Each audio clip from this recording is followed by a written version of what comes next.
Magandang gabi po, Pag-asa Weather Update. Alamin ang lagay ng panahon bukas na Martes, October 31, 2023 at sa mga susunod na araw. At latest update sa low pressure area na binabantayan sa loob ng Philippine Area of Responsibility.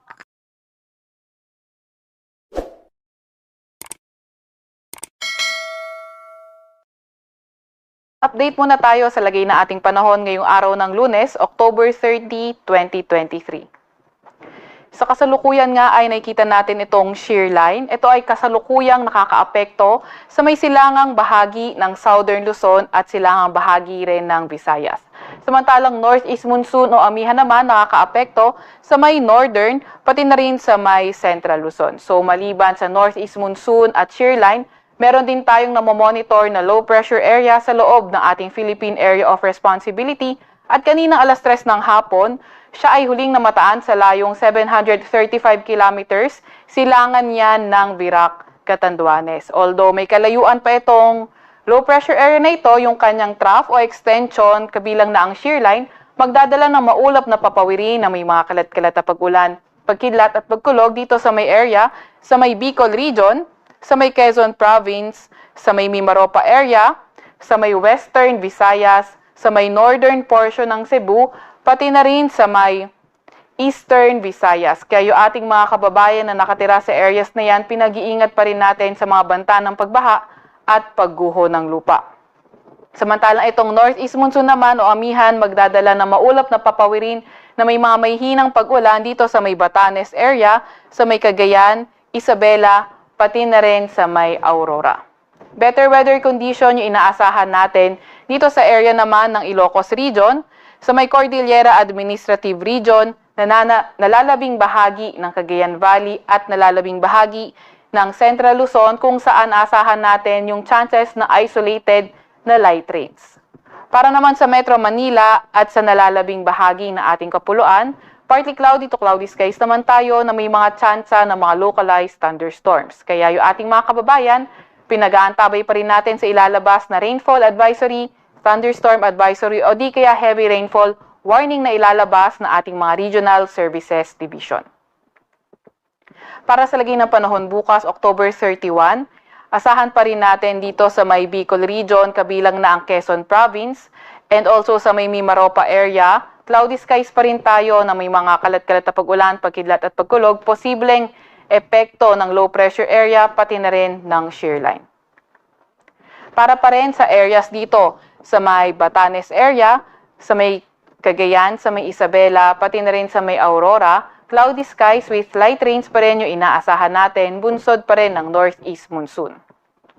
Better weather condition pa rin dito sa areas ng Ilocos Region, sa may Cordillera Administrative Region, sa may nalalabing bahagi ng Cagayan Valley at nalalabing bahagi ng Central Luzon kung saan may mga tsansa lamang ng mga isolated na may hinang pag-ulan. Sa area naman ng Metro Manila at nalalabing bahagi ng Luzon, partly cloudy to cloudy skies, may tsansa ng mga localized thunderstorms. Agwat ng temperatura sa Lawag at Metro Manila, maglalaro mula 24 to 32 degrees Celsius.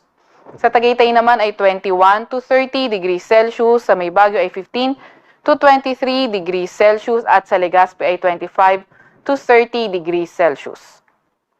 Para sa lagay ng panahon bukas sa Visayas at Mindanao, asahan natin dito sa area ng Western Visayas, patuloy pa rin yung paulan na may mga kalat-kalat na pag-ulan, pagkidlat at pagkulog.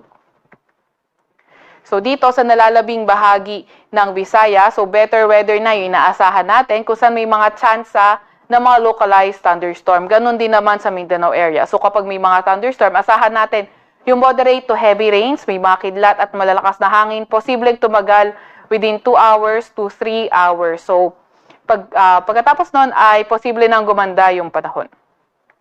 Agwat ang temperatura para sa Cebu at Cagayan de Oro, 25 to 31 degrees Celsius. Sa may Zamboanga naman ay 25 to 33 degrees Celsius, gayon din naman sa Davao. Sa may Iloilo ay 27 to 31 degrees Celsius at sa Tacloban ay 25 to 32 degrees Celsius. Wala pa rin tayong nakataas na gale warning sa kahit anong baybay na ating bansa, pero ingat pa rin sa papalaot sa may northern Luzon area dahil magiging katamtaman hanggang sa maalon yung karagatan. Para sa 3-day weather outlook ng mga pangunahing syudad natin, sa Metro Manila, inaasahan natin Wednesday to Thursday, magsisimula na yung mga paulan. Then, pagdating naman ng Friday, better weather yung ating inaasahan. Agwat ang temperatura sa Metro Manila in the next 3 days, maglalaro mula 23 to 31 degrees Celsius.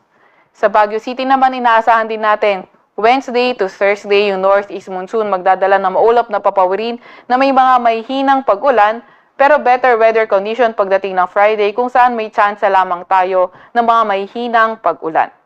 Agwat ang temperatura sa Baguio sa susunod na 3 araw maglalaro mula 15 to 22 degrees Celsius.